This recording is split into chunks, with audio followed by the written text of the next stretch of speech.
Bonjour à tous, j'espère que vous allez bien. Aujourd'hui, je reviens vers vous pour vous parler de mon rapport à l'écologie. C'est quelque chose que j'ai envie de faire depuis très longtemps parce que c'est vrai que sur cette chaîne-ci, il y a maintenant de ça 3 à 4 ans, je parlais beaucoup plus de mon engagement en termes d'écologie, de ma démarche plus minimaliste dans ma consommation et de pourquoi c'était très important pour moi. C'est quelque chose que je n'ai plus fait pendant un temps parce que ce système que j'avais mis en place et qui me convenait bien a été remis en question, notamment avec le Covid, mais aussi parce que la police de l'écologie est venue. Et c'est là, à ce moment, que j'ai reçu les premiers et seuls commentaires négatifs autour de ma chaîne et autour de mes comportements, ce que j'ai pas trouvé vraiment évident à gérer, donc j'ai préféré ne plus en parler, en tout cas plus de la même manière qu'avant. Et aussi parce que je crois que mes habitudes et mes positions par rapport à tout ça ont évolué au cours des années et que il fallait peut-être en parler quand je me sentais prête et que j'avais trouvé un nouvel équilibre. Donc ce que je vous propose, c'est que je reparte de ma démarche, de comment j'ai changé mes habitudes et pourquoi, et de ce qui aujourd'hui a changé, que ce soit en termes d'alimentation, en termes de consommation, mais aussi de manière plus globale sur l'ensemble de la question, en espérant que ça vous donne des idées ou en tout cas un point de vue et une expérience pour peut-être vous permettre à vous de réfléchir à cette question ou de vous positionner, pourquoi pas, parce que ça reste très important et que ce sujet qui n'était pas d'actualité il y a encore de ça 4 ans, est aujourd'hui au cœur de nos préoccupations, puisque les médias se sont enfin emparés de la question face à la gravité des événements qui arrivent sur ce monde, le réchauffement climatique et les gros puissants qui démolissent absolument toute la planète. Voilà. Pour reprendre un peu des points de départ, c'est vrai que j'ai été éduquée déjà à faire attention à mes déchets et à ma consommation d'aliments et à ma consommation tout court. Ma mère nous a beaucoup appris à faire par nous-mêmes. On a beaucoup mangé de légumes qui venaient d'AMAP. Donc l'AMAP, c'est une association qui fait qu'on est en lien direct avec le producteur qui chaque semaine propose un panier de légumes qu'on ne peut pas choisir pour un certain prix et avec lequel on est censé cuisiner toute la semaine. C'est généralement de saison et bio. Et déjà du coup mon goût et mon alimentation étaient basés sur cet apprentissage-là très jeune. Donc j'ai mangé des blettes, des betteraves, des choux, des choses comme ça très jeune. Et donc déjà j'ai eu cette chance-là, de la même manière que au quotidien on m'a appris à recycler, à trier mes poubelles, à faire attention à mes déchets, à pas avoir une alimentation trop concentrée sur les industries agroalimentaires, etc. Donc déjà j'ai été sensibilisée, oh j'y arrive pas aujourd'hui, déjà j'ai été sensibilisée plutôt jeune. Suite à ça, autour de mes 16 ans, en cours d'économie, j'ai pris conscience de plus de choses et notamment du système du mercantile. J'ai appris en cours que pour produire de la viande de vache, il fallait pour une vache 1000 litres d'eau et ça m'a fait tilt parce que je comprenais pas comment c'était possible qu'il y ait des gens qui puissent pas avoir accès à l'eau potable mais que pour nourrir des vaches on donne autant de litres d'eau. C'est aussi à cette époque que j'ai découvert les documentaires sur Monsanto et pour des raisons donc écologiques je suis devenue végétarienne, c'était donc ça autour de mes 16-17 ans et donc voilà j'ai changé mon mode de consommation alimentaire. Ça c'était mon premier gros engagement écologique personnel. Et plus tard, je crois que vraiment, là où j'ai eu un changement radical de paradigme, c'est quand je suis allée faire un voyage en Inde. À l'époque, je travaillais encore dans la mode, j'étais assistante d'agent dans une agence qui s'occupait de talents autour de la mode. J'avais l'habitude de prendre des avions pour faire les Fashion Week. J'avais l'habitude de consommer beaucoup de maquillage parce qu'on m'en offrait plein, enfin les marques les offraient aux maquilleurs qui eux-mêmes me les offraient. J'aimais à l'époque la mode, donc je consommais encore un peu, voire beaucoup de fast fashion. Mon voyage en Inde a été vraiment un tournant, même si je commençais déjà à m'intéresser à la mode de seconde main parce que je commençais à regarder pas mal de documentaires, etc. C'est l'Inde qui a tout envoyé péter parce que en découvrant comment ils vivaient là-bas, je suis revenue en me disant que mes convictions et que mon mode de vie était pas du tout en adéquation et que j'avais un impact énorme en tant que consommatrice mais aussi en tant qu'individu pour avoir la vie la plus paisible pour moi mais aussi pour les autres et pour le vivant. Ça, je l'ai compris en Inde parce que on était proche de la nature, parce que on a vécu dans une espèce de communauté qui construisait et qui était en autosuffisance, donc ça m'a aussi sensibilisée à ça, à l'autosuffisance, c'est-à-dire quand on produit tout soi-même et qu'on n'a pas besoin des magasins et du système pour vivre. Et donc ça m'a permis vraiment de me rapprocher de bien plus de sujets autour de l'écologie et de repenser en fait vraiment profondément mon mode de vie, qui est un mode de vie capitaliste, puisque j'ai toujours grandi à Paris ou dans des capitales mondiales, que j'ai toujours eu un toit sur la tête dans un appartement qui était chauffé, avec l'électricité et l'eau courante, avec internet, que j'ai toujours eu une carte bleue, que j'ai jamais construit vraiment les meubles qui font mon appartement, ni cousu mes vêtements, puisque j'ai le temps d'un mois changé toutes mes habitudes de vie. Quand je suis rentrée, je me suis dit que ok, je pouvais faire 1000 fois plus d'efforts, et pour moi le principe de l'écologie c'est vraiment s'inscrire soit dans un système qui est bien plus grand, mais c'est un cercle vertueux et un positionnement presque idéologique de comment on envisage le monde, et pas simplement faire gaffe à ses poubelles et à sa consommation d'électricité. C'est bien plus grand, c'est vraiment comment je perçois l'objet que j'utilise, la fringue que je porte, le fruit que je mange, comment il est arrivé dans mon assiette, enfin c'est repenser globalement le système. En tout cas, moi, c'est ma définition et comme ça que j'y ai réfléchi. Et donc, en rentrant d'Inde, j'ai quitté mon travail dans la mode pour pouvoir mettre mes convictions plus au centre. Il y a aussi eu mon dernier très gros voyage à l'étranger, qui est mon voyage à New York à l'été 2019. Ce voyage-là, c'était un voyage familial de 3 semaines, et à New York, alors que j'étais déjà vraiment engagée, que je faisais gaffe à tout, j'ai capté l'exubérance, je pensais à chacun de mes achats, j'étais mal dans les magasins où mon frère achetait des Jordans ou des trucs comme ça, j'étais mal quand on mangeait, j'étais mal de la grandeur de tout, vraiment. J'ai vraiment ressenti, je crois, l'éco-anxiété à mon voyage à New York, et en rentrant de New York, je me suis dit que je prendrais plus jamais l'avion. Donc ça, c'était aussi un engagement fort que j'avais fait. J'ai à l'époque fait un service civique au sein d'un collectif qui s'appelle EcoProd, qui tente de rendre tout le domaine de l'audiovisuel plus vert et responsable. Si ça vous intéresse, je vous mets les informations en barre d'infos au sujet de ce collectif. Et c'est à ce moment-là que j'ai eu une transformation de mode de vie radicale. Je suis devenue quasiment zéro déchet très très rapidement. J'ai arrêté toute consommation en magasin de première main, en essayant de faire au maximum ma nourriture moi-même, de consommer du vrac, d'arrêter le plastique dans ma salle de bain mais aussi dans les autres pièces, réduire aussi les vêtements parce qu'il y avait cette question aussi en rentrant d'Inde de pourquoi j'ai tant de possessions, ça ne me sert à rien. Donc j'ai vendu beaucoup de choses ou donné beaucoup de choses à Emmaüs, à mes amis et tout ça parce que je me sentais vraiment encombrée et que là-bas, ne vivant de presque rien avec les mêmes fringues tous les jours, j'ai compris que j'avais trop et que je possédais pour combler mais que j'avais pas besoin de tout ça. Je me suis évidemment beaucoup renseignée dans le cadre de mon travail mais aussi personnellement. J'ai lu les rapports du GIEC, je ne me suis concentrée que sur ces choses-là.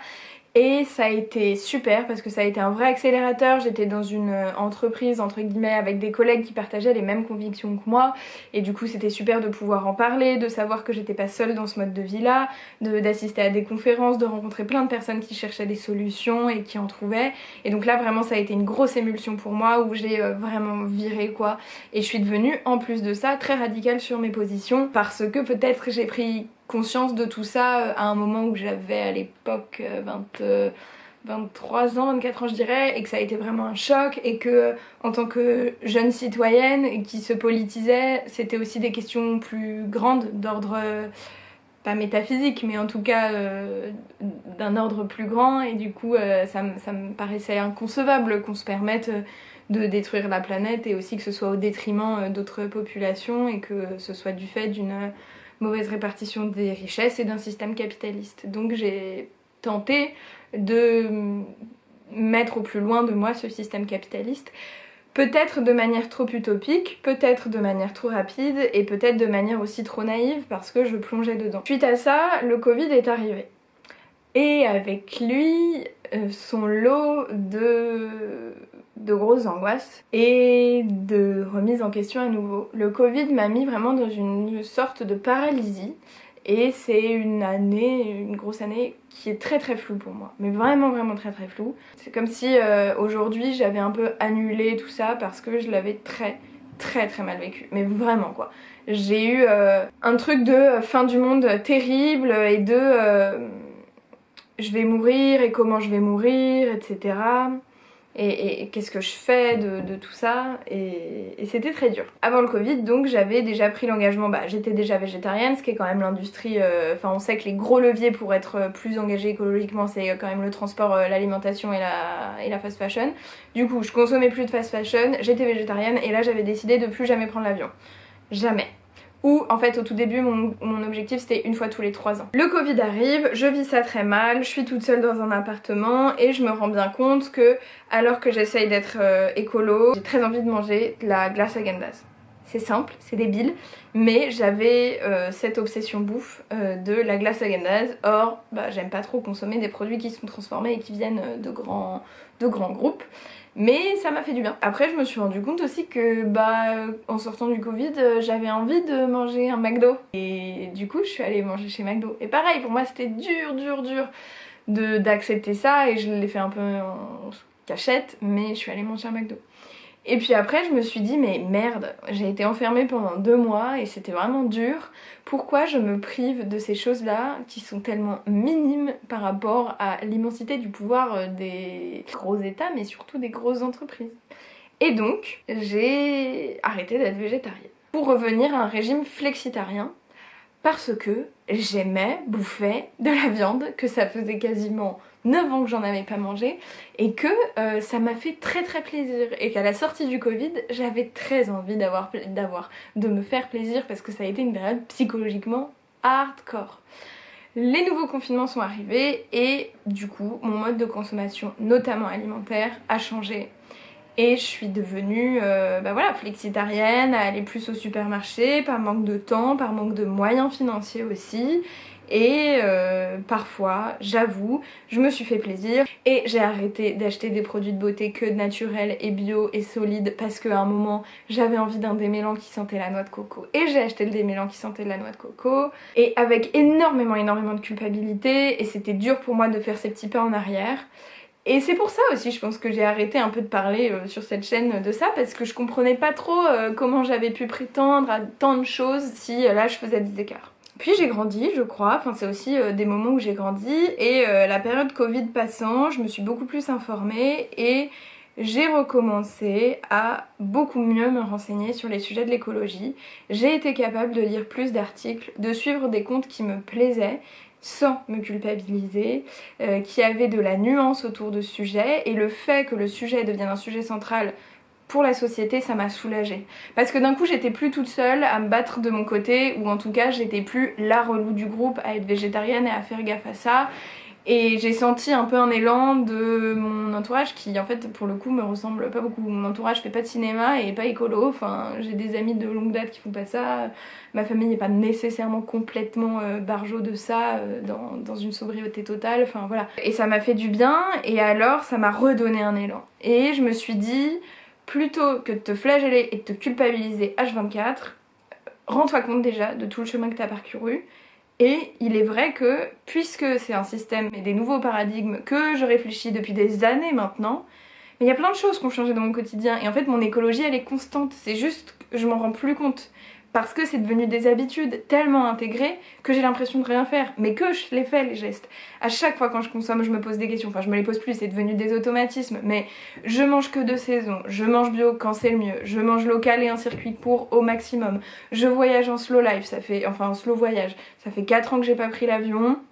Je me balade tout le temps en transport en commun, j'ai une voiture personnelle dans le sud que j'utilise une fois par an pour un voyage de 2 semaines, et encore, j'ai pas acheté une fringue de première main depuis des années, et quand je l'ai fait, j'ai fait en sorte qu'on me l'offre pour pas avoir la culpabilité. Je consomme 1000 fois moins que quand j'étais adolescente, je consomme quand j'en ai besoin, quand ça me fait plaisir, j'achète pas pour acheter, j'achète quand j'ai fini ma crème, j'ai un trou dans ma chaussure, ou que j'ai besoin d'une bannière pour ranger mes affaires à la maison. Je crois être dans un mode de vie qui est sobre, ou en tout cas qui est pensé comme ça. Je vais en ressourcerie tout le temps, je vous encourage à le faire tout le temps. Je me suis rendu compte qu'en fait j'étais écolo dans tous les petits gestes du quotidien, dans beaucoup de mes habitudes de vie et que c'était déjà immense et que mon chemin il était comme ça et que c'était déjà super et que aujourd'hui j'avais le pouvoir d'aller plus loin, c'est-à-dire de m'informer encore plus et de réfléchir à ces enjeux-là à une autre échelle et donc aussi de reconnaître que je ne vais pas toute seule changer le système. Et que, en tant qu'individu, je ne dois pas porter la culpabilité de tout ça. Et que, du coup, quelle est la meilleure chose à faire aujourd'hui? C'est de faire des actions, de se sentir entouré, donc de se rapprocher d'associations qui font ce genre de choses, de s'informer, vraiment de s'informer, parce que le savoir c'est le pouvoir et qu'on ne veut pas être idiot face aux questions actuelles, d'être conscient et d'avoir le mode de vie qui soit le plus sain avec mes convictions et avec moi-même et qui ne deviennent pas une charge mentale et un poids quotidien mais qu'au contraire ça reste du plaisir. Et donc j'ai accepté mes écarts. J'ai accepté que j'étais flexitarienne, j'ai accepté que de temps en temps je prenais la voiture pour voyager parce que j'aime bien voyager en voiture avec la tente dans mon coffre. Tout ça pour dire que aujourd'hui je me culpabilise plus et que je réalise déjà tout le chemin parcouru et que j'ai plus envie non plus d'être moralisatrice, ce que j'ai pu être par le passé parce que hyper éco-anxieuse, mais que j'ai envie d'être dans une écologie positive. Et peut-être aussi que j'ai moins envie d'en parler parce que j'ai vraiment beaucoup de mal avec le greenwashing et que je préfère donc être discrète et que cette question de l'écologie, elle est en moi, c'est mon mode de vie, c'est mon quotidien. C'est évidemment un cheval de bataille, comme plein d'autres sujets, mais je veux pas me revendiquer comme exemple parce que je crois qu'on est à un autre niveau que ça aujourd'hui. J'ose espérer que de plus en plus, tout le monde tendent vers cette écologie-là, pour soi et pour le vivant et pour les autres. Je tends à ce que chacun réalise sa place dans la société, comprenne le système, donc s'interroge, regarde des documentaires, se renseigne, écoute les informations, suive des comptes qui partagent ces informations, pour juste être capable d'avoir de l'esprit critique et d'être en capacité de se placer. Non pas pour ressentir la culpabilité, mais seulement pour être en adéquation avec soi. Voilà, c'est tout ce que je voulais dire. Moi aujourd'hui j'ai trouvé un nouvel équilibre, où je me sens plus sereine, où je vois bien que la sobriété m'attire, les modes de vie alternatifs m'attirent, mais que c'est quelque chose vers quoi je ne peux pas encore prétendre aujourd'hui. Je perds pas espoir et je vois bien tout ce qui change et qui bouge autour de moi. Et puis je crois aussi encore une fois que l'individu seul ne sauve pas les choses et que l'important c'est aussi les actions beaucoup plus concrètes et beaucoup plus grandes comme interpeller les députés, s'engager politiquement, encourager les activistes, se renseigner et chacun fait ce qu'il peut mais faut vraiment pas se mentir à soi et on est capable de grandes choses. Et il faut pas non plus se planquer derrière oui mais les grands groupes, oui mais les entreprises, oui certes, mais en fait on a une responsabilité aussi pour sa vie et pour ce qu'on veut laisser ici. Même si c'est totalement anthropocène et anthropocentré que de vouloir sauver cette planète parce qu'en soi la planète elle va se refaire, je veux dire elle va se refaire une santé, même si l'espèce humaine est éradiquée pour plein de raisons, la nature elle va reprendre son devoir, son pouvoir, enfin je m'inquiète pas pour la nature et dans l'absolu c'est aussi une peur de nous disparaître en tant qu'espèce.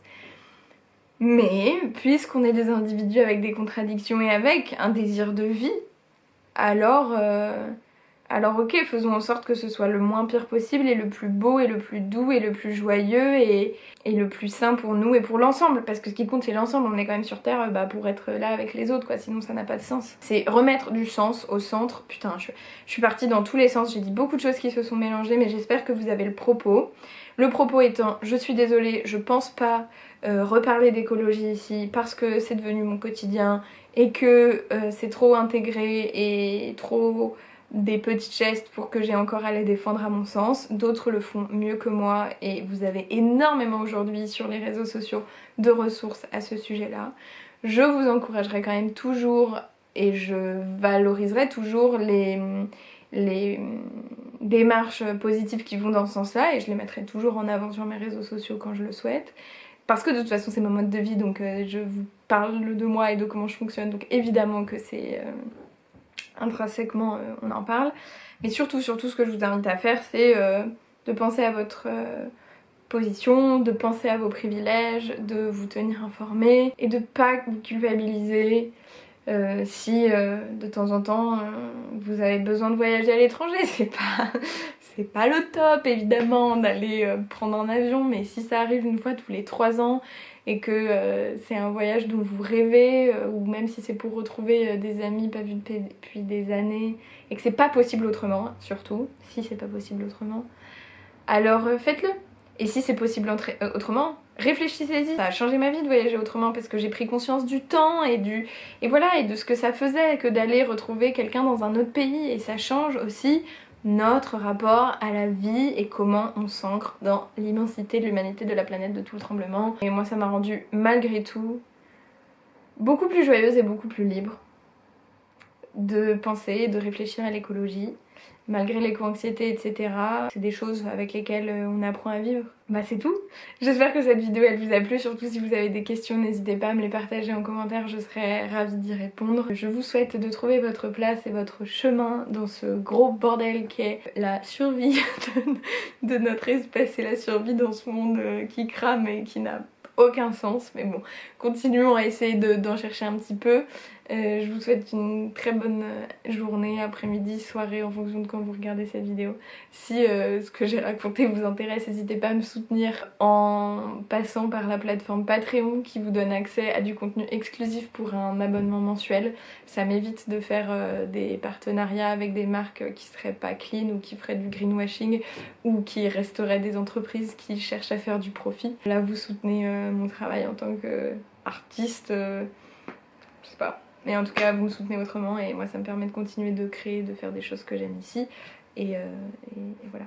Je vous embrasse, à très vite, prenez soin de vous. Bisous!